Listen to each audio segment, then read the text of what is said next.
బాబు మీరు రండి, బస్ వాళ్ళు రండి.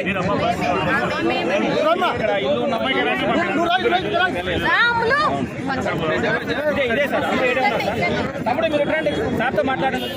చూడమ్మా, ఇది ఇప్పుడు ఈ బతుకమ్మ గుంట చెరువు ఉన్నది కదా, ఈ చెరువు దీన్ని మొత్తం మేము ఓపెన్ చేస్తాం. అంటే ఇది 5 ఎకరాలు ఉన్నది. దీంట్లో బస్తీ వాళ్ళు ఎవరికైతే ఇల్లు ఉన్నాయో వాళ్ళకి ఎవరికి ఏం ప్రాబ్లం ఉండదు. అర్థమైందా? వాళ్ళెవరికి కూడా అంటే వాళ్ళది అక్కడ చెరువు పక్కన వచ్చినా కానీ కూడా వాళ్ళు భయపడాల్సిన అవసరం లేదు.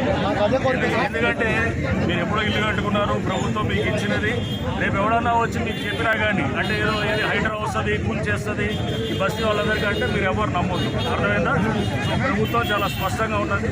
పేదవాళ్ళకి ఎక్కడ కూడా హైడ్రా అనే చిన్న సమస్య కూడా చేయదన్నమాట.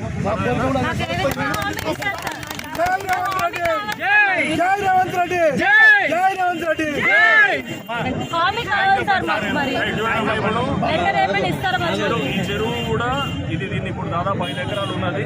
అది ఆక్రమణలో అంటే దాన్ని ఏం చేస్తారు, మొత్తం నింపేసి దాన్ని మొత్తము దీన్ని మట్టితోటి లేకపోతే దీంతో మొత్తం చేయడం వల్ల ఇప్పుడు చుట్టుపక్కల అంతా కూడా బస్సులన్నీ నిండుతుంటాయి. వాటర్ వర్షం వస్తే అందరికి వస్తాయి.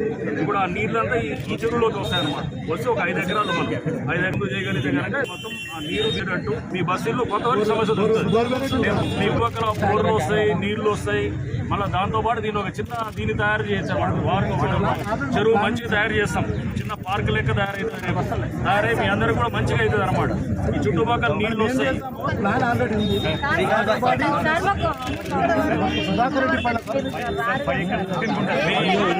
అంతేనమ్మా, అంతవరకే.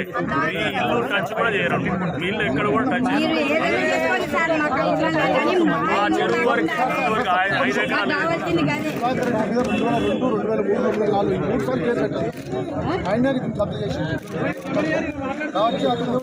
మేము హైడ్రా కూడా కోర్టులో మేము కెవియట్ ఫైల్ చేసినాం. మేము ఫైల్ చేసి రేపు ఏది కూడా హైకోర్టులో కూడా చూసాం, పేపర్లన్నీ కూడా చూసాం.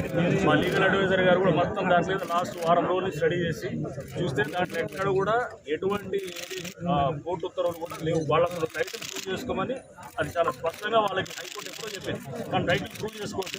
ఎందుకంటే ఆ చుట్టూ తిప్పుతున్నారు కానీ అసలు పాయింట్ రావట్లేదు. అది అర్థమైంది. మాకు అంత లోతుగా స్టడీ చేసినప్పుడు అర్థమైంది.